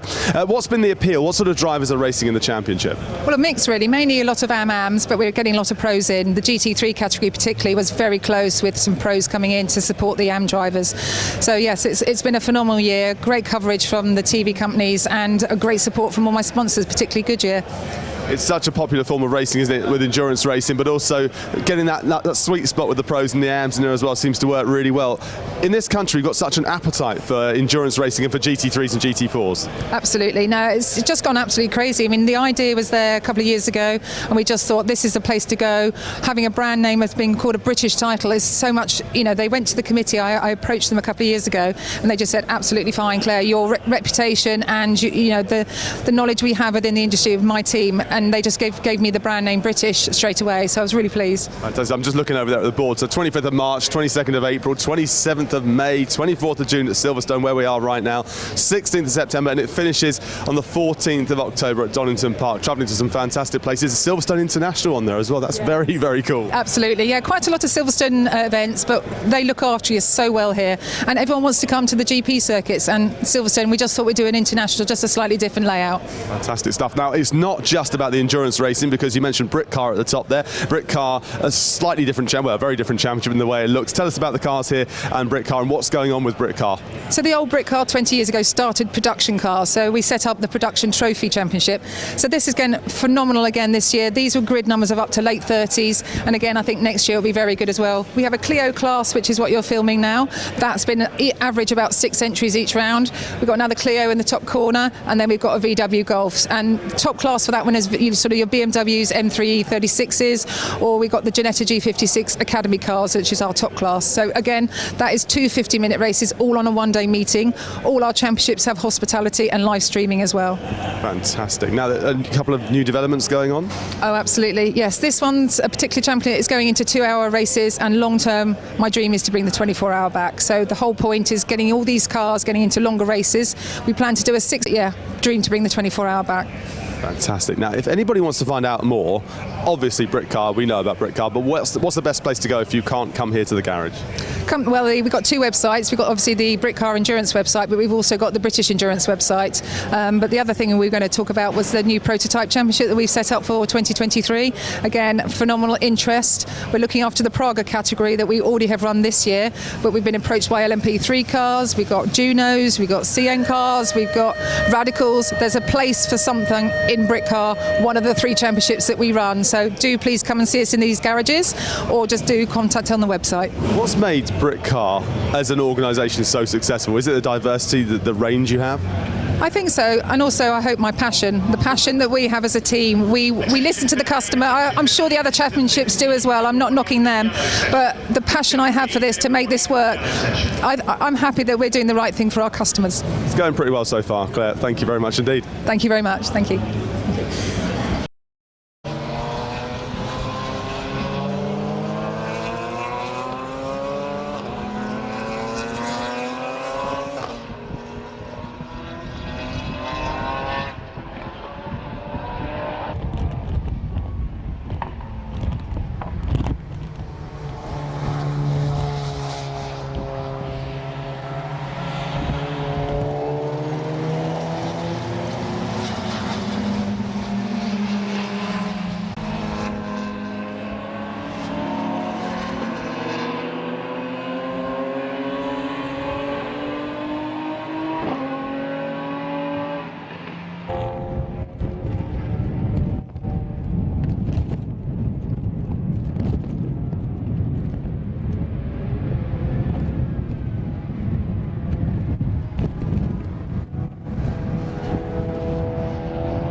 In the pit lane of Motorsport Days live at Silverstone, and the Praga cars are one of those. They look absolutely phenomenal. And to tell us more, got Chris Bridle here from Praga. Now you race in these cars as well, but kick things off. Tell me about Praga.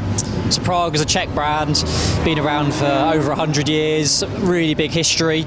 And then, yeah, fairly recently, I guess, they started making race cars. The creation is the Praga R1. And yeah, it's a fantastic car, super lightweight, really purpose-built, Formula Renault engine, turbocharged, around 660 kilos, but around 370 brake horsepower, so plenty of power to weight ratio, and yeah, real fantastic car to drive. It's absolutely fantastic for the numbers as well. We don't want to get run over, just so we don't want to get our camera run over at the moment, but these cars, they look absolutely incredible, don't they? Even a garage, they look like they're moving. There's something amazing about the design.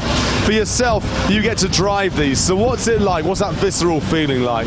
Yeah, the cars are fantastic, super lightweight. As I said, it's like a baby prototype car, but you know, similar lap times to LMP3 realistically. And yeah, it's just the performance is fantastic. You know, plenty of power, but also plenty of downforce. We can see one coming in at the moment. They make a lovely noise out the back end as well, and it's sort of quite nice when they turn them off as well. But the championship then. You've been racing in the championship this year. Tell me a bit about that with the Praga Cup and the future of it. So yeah, the Praga Cup this year has been fantastic. Pro-Am format, so pro drivers and amateur drivers. Shared format, so we did 2 1-hour races this year, and then obviously split between the drivers, which is fantastic for budget for new drivers, existing drivers, because you can split the costs. But also you get to learn from a pro driver. If you're new to the championship, it just enhances your coaching and the way you drive the car because you have that pro driver, and it also adds a bit of spice to the races. You know, having pit stops, driver changes, and the different strategies that sort of come with endurance racing and a pro-am driver format. We've already said how good they look, how great they sound. What's the response been from people that have seen these things for the first time? Yeah, it's always fantastic. You know, it's a real privilege to drive the cars, and the thing that's so brilliant about them personally is, you know, you can have fairly limited experience in an aero car or even a lot of race cars. You know, I've had a lot of new drivers, for example, Jimmy Broadbent, Jay Moore, who are on the guest driver programme. They had no racing experience before this. They've come in and both had race wins and good results, with Jimmy winning the championship this year. So it's just testament to the cars and actually, you know, the performance level you can get out of them for even a relatively novice driver or new driver, and it just adds to the championship. What about the future then? Let's look ahead to 2023. So yeah, 2023 we still have the Praga Cup. Obviously we'll be running with Britcar as it has done this year, and then hopefully, as announced by Britcar, there'll be a prototype cup with various prototype cars on the grid, which I think will add to the spectacle of the whole series. You know, having these cars out of some other prototype manufacturers will be fantastic and just make the grids a bit more exciting and, yeah, you know, a real spectacle. And finally for us, obviously here in Silverstone at this event, how important is it that Praga and the like, but Praga have a presence here? Yeah, it's a fantastic event to get people in car, just get them to experience the car, gives them a little bit they can think about what they want to do next season going into the winter and the winter break. And as I said, it's great to get people out on track just to experience the cars, and I think that's why it's such a fantastic event. Fantastic stuff. Thank you very much indeed, Chris. No problem at all. Thank you very much.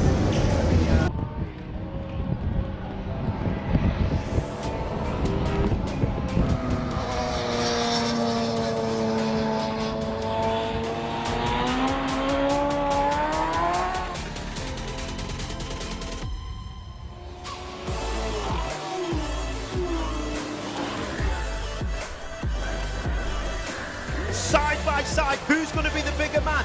Oh, big off! Straight in the gravel trap, both cars out. Is it going to work for Sean? He slides up the inside, it's getting very close, he's not made it.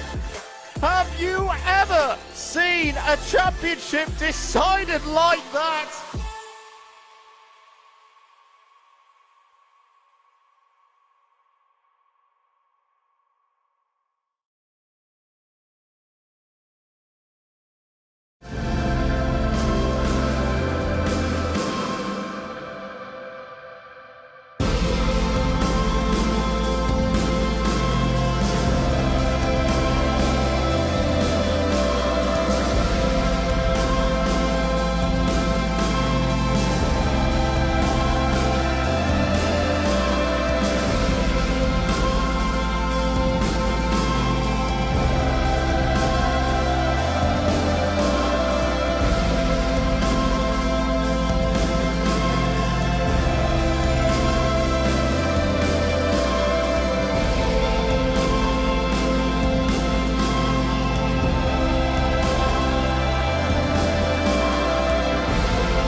topics over the last couple of days here at Motorsport Days Live, but one thing we haven't really touched on is how to get into motorsport. And student motorsport, hello, I'll start again. It's roll straight. We've covered so many things here at Silverstone for Motorsport Days Live, but what we haven't really touched on is how to get into the sport if you're a student, and Student Motorsport is here to tell us all about it. We've got JP Latham, the founder of Student Motorsport. Great to have you here. Yeah, thank you very much. Good afternoon. Great to be here. So tell me a little bit about Student Motorsport. When did it come to be, and how come you're here? It came about a few years ago whilst I was teaching motorsport at the College West Anglia. I put together some experience of being a student in motorsport. I taught motorsport for about 9 years in various different levels, and I've worked in the industry till about 2018, right as far as up to the W Series. So I really came up with the idea to come up with a network that connected people in motorsport, provided opportunities, shared information really. And Student Motorsport was that creation, but it's slightly different because when we think of Student Motorsport, we think of universities running courses for their students, and that sort of stays in-house, but this works in a very different way. Yeah, I think if you ask me what the real crucial way or the most effective way to learn about motor racing, aside from being taught it from people that have been in it, is to be doing motorsport. One of the things I did whilst I taught at college was to convert cars into racing cars, and back then it was the Mini Challenge. Not a lot indifferent to what I've created with the Student Motorsport Challenge. That is to teach students about motorsport, and I don't just mean about racing a car or four wheels or a spanner as I call it. The idea being that motorsport is wide ranging, and in order to go motor racing, not only do you need to build a car, you need to get that car to the circuit, you need a driver, you need to talk about money, you need to find hospitality, for example, you need to do it all again each month, and in an effective way to do that is what I did with the college. You know, I'd been a student at Motorsport Expectations of being a student, so as I said, I taught motor racing. I sort of worked from the industry side of things, and what is it they need from students, what is it they need the tutors to be teaching, and how can we effectively do that? And that was to create a motor racing series, the world's first, for education, and that's what the challenge is. But like you say, it covers off everything. It's not just the car itself and putting the car together and getting somebody in it to drive. You're covering the whole aspects, the finances of it, which is a big part of motorsport, as we always know. But all the nitty-gritty, the non-glamorous parts of motorsport. Everyone thinks it's such a glamorous sport, but we know the difference, don't we? Tell me. Yeah, it's cold. It's cold today, isn't it? It's horrible and cold. Yeah, exactly that. But we're at Silverstone. We're very lucky, very grateful to be here, and we've got this big word challenge plastered all the way along this car as well. So Motorsport, Student Motorsport Challenge is the name of the championship, essentially. Yeah, when I came, it was during lockdown. I thank lockdown for the idea, really, or not the idea. The opportunities came in lockdown where we couldn't send people on work experience anymore through the network. We couldn't network as such, couldn't go motor racing, which is what I love doing. And again, it comes back to teaching students about motorsport. The challenge itself was set up to not only challenge ourselves, but challenge students, tutors in the industry. Now the challenge itself, the way it works is that we've embedded a motor racing series into a sustainable, effective, good level of racing, which is the BRSCC City Car Cup. You can see the BRSCC here today showcasing many marques of vehicles.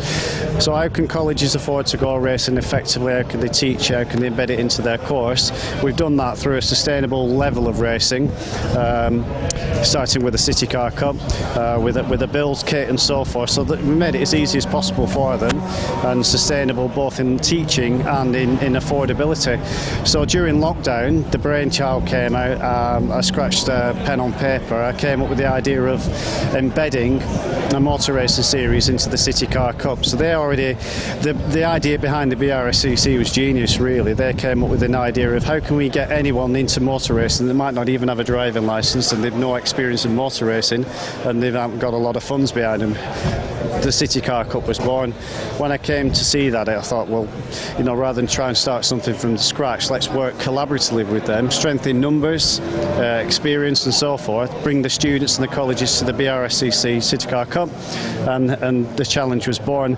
We built a car during lockdown with essential racing, the parts supply to the championship, and we provide a 160 module build guide, all the photographs to go with it, and the challenges you've alluded to are the original question, was to get a donor vehicle through a sponsorship acquisition. We're not buying cars, we're finding a donor vehicle, we're learning about money, we're dealing with a parts company, we're getting parts together, we're starting to build a car up to Christmas. Coming to the new year, it's about forming a team, finding a paid driver, coming to those sponsorship, planning logistics.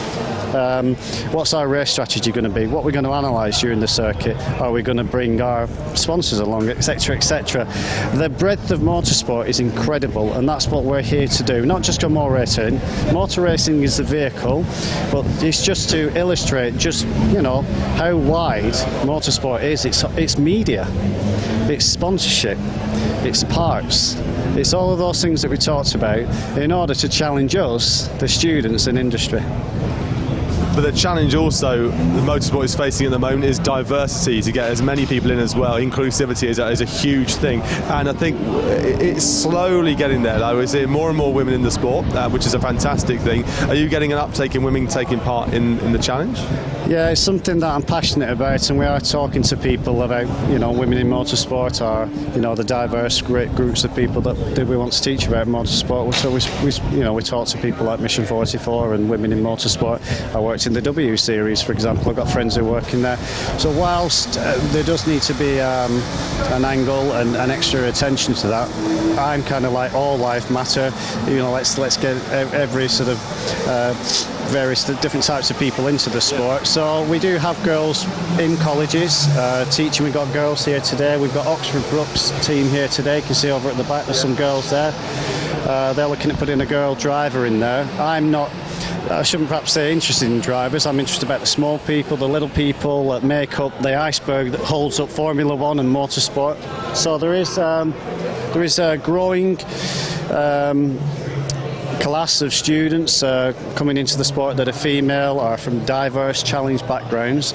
So watch this space for 2023 on perhaps who we might be able to partner with to introduce people from different backgrounds, or females in motorsport that want to learn, for females that want to learn about motor racing. I'd like to see us challenge ourselves and do an all-female team, for example. Whilst I don't want to just make it about females, I'd like to include them more, and encourage more, but not as drivers, but as all sorts of roles. It would be lovely, wouldn't it, if we just got to a stage where we didn't have these conversations anymore, and motorsport was as diverse as it could possibly be. And if you're interested, you could be in it, and that's the way it should be. It's been absolutely fascinating. If people want to find out more about student motorsport, where should they go? Well, there's a website, studentmotorsport.com. There is a new site being deployed for 2023, which is focused much more on the challenge, but we're on all the usual social media channels as well. JP, thank you very much. Thank you very much for your time.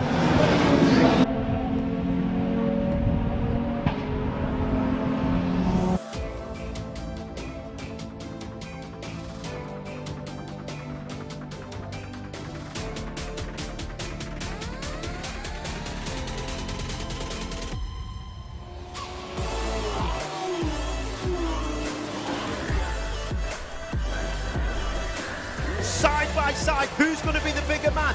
Oh, big off! Straight in the gravel trap, both cars out.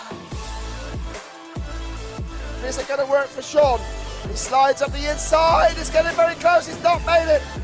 Have you ever seen a championship decided like that?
side. Who's going to be the bigger man?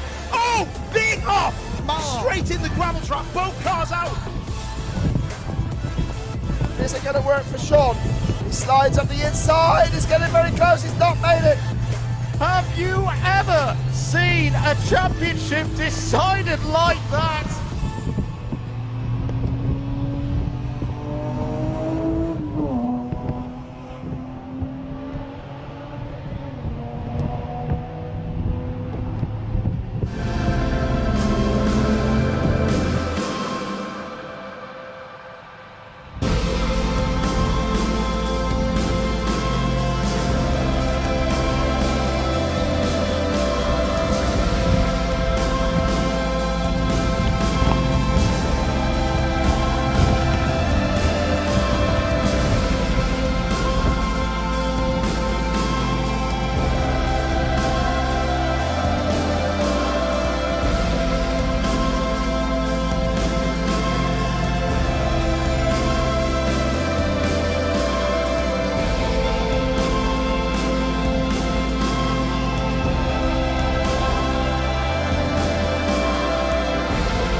Well, that's it for Motorsport Days Live 2022, and what a fantastic couple of days we've had. We've seen so many cars here in the garages and so many cars out on track. In fact, over 200 cars have been test driven around the Silverstone circuit. We've spoken to so many different exhibitors, over 150 here at the track itself, and so many happy faces looking ahead at 2023. Hopefully you've enjoyed the coverage, and we hope to see you here next year for Motorsport Days Live 2023.